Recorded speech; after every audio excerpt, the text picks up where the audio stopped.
Have you ever wondered how you would fare against the wilderness, equipped only with your wits and survival skills?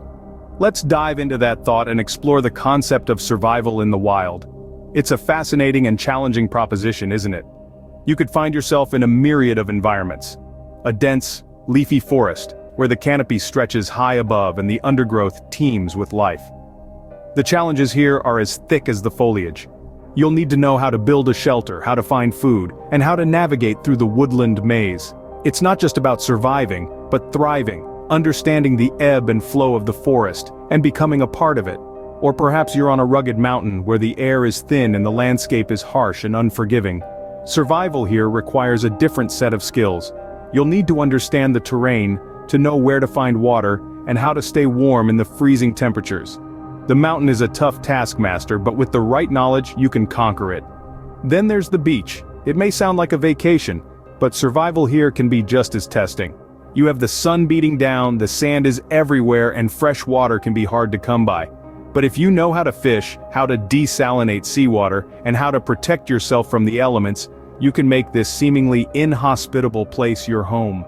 Each of these environments, with their unique challenges, requires a specific set of skills. It's not just about the physical aspects of survival, but also the mental. You need to be able to adapt, to think on your feet, and most importantly, to never give up. Survival in the wild is an education like no other. It teaches us about our strengths and our weaknesses, it pushes our boundaries, and it shows us what we're truly capable of. It's not about fighting against nature, but working with it, understanding it, and respecting it. Now imagine having to survive in such an environment with just the basic survival skills. How would you fare?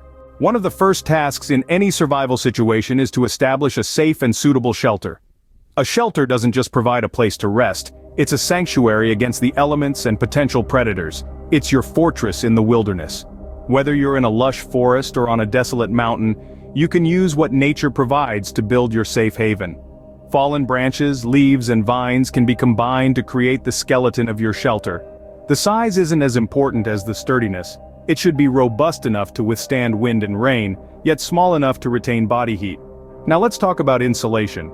To keep warm, use dry leaves or grass to create a bed.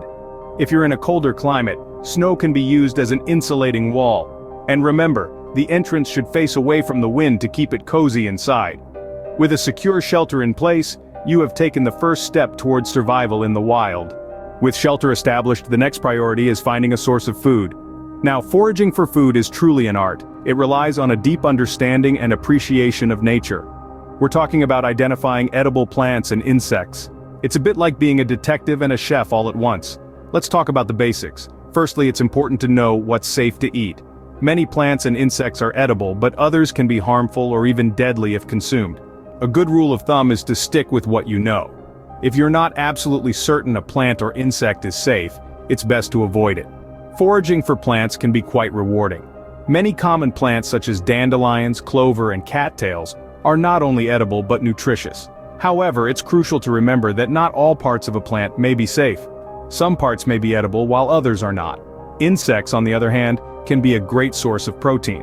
From ants to grubs, many insects are safe to eat once cooked. However, it's essential to cook them properly to kill any potential parasites.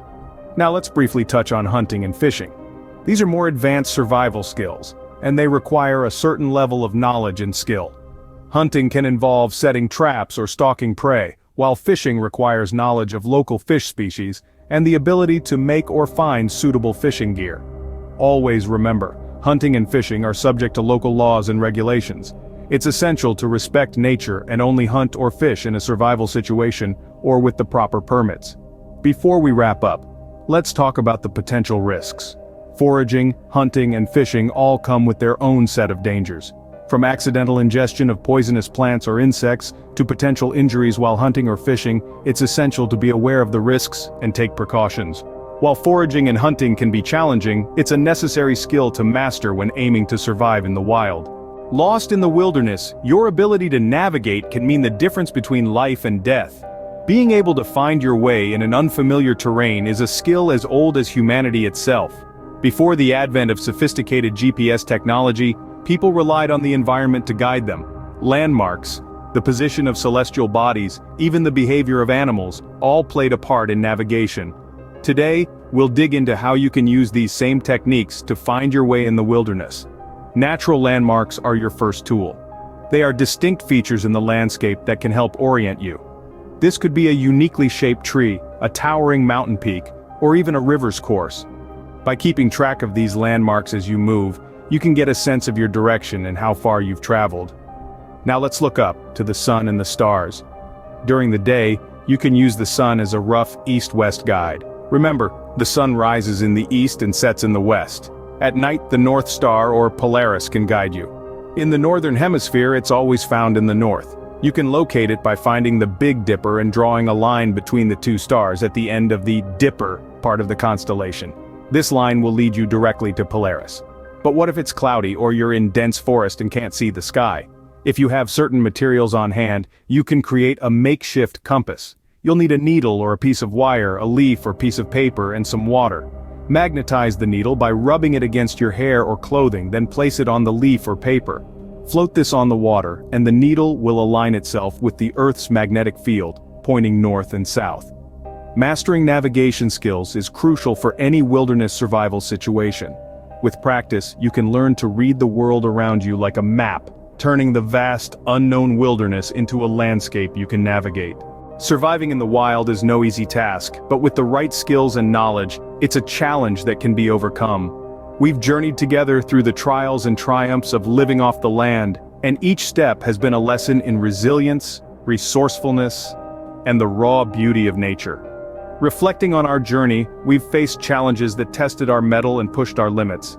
The task of building a shelter from scratch was a trial in patience and creativity, transforming nature's resources into a haven of safety. We learned that a shelter is more than just a roof over our heads. It's a testament to human innovation and adaptability. Then came the quest for sustenance, an adventure in itself. The wild is a pantry full of surprises if you know where to look. We discovered that finding food is not just about hunting or foraging, but about understanding the intricate web of life that surrounds us. Every plant, every creature plays a vital role in the ecosystem, and respecting this balance is key to our survival. Navigating the wilderness, we found our way using the stars, the sun, and the subtle signs that nature provides. Navigation is not just about knowing where you are, but also understanding where you're going and how to get there. It's a skill that combines knowledge, intuition, and a deep connection with the natural world. In summary, survival in the wild is a symphony of skills, each playing a crucial part in the concert of life. Building a shelter provides safety and security, finding food sustains our bodies and our spirits, and navigation keeps us on the right path. But the most important lesson we've learned is that survival is not just about living through the day, it's about thriving and coexisting with nature. It's about understanding our place in the world and respecting the delicate balance that sustains all life. Remember, the wilderness can be a formidable opponent, but with preparation and the right survival skills, you can take on the challenge and come out victorious.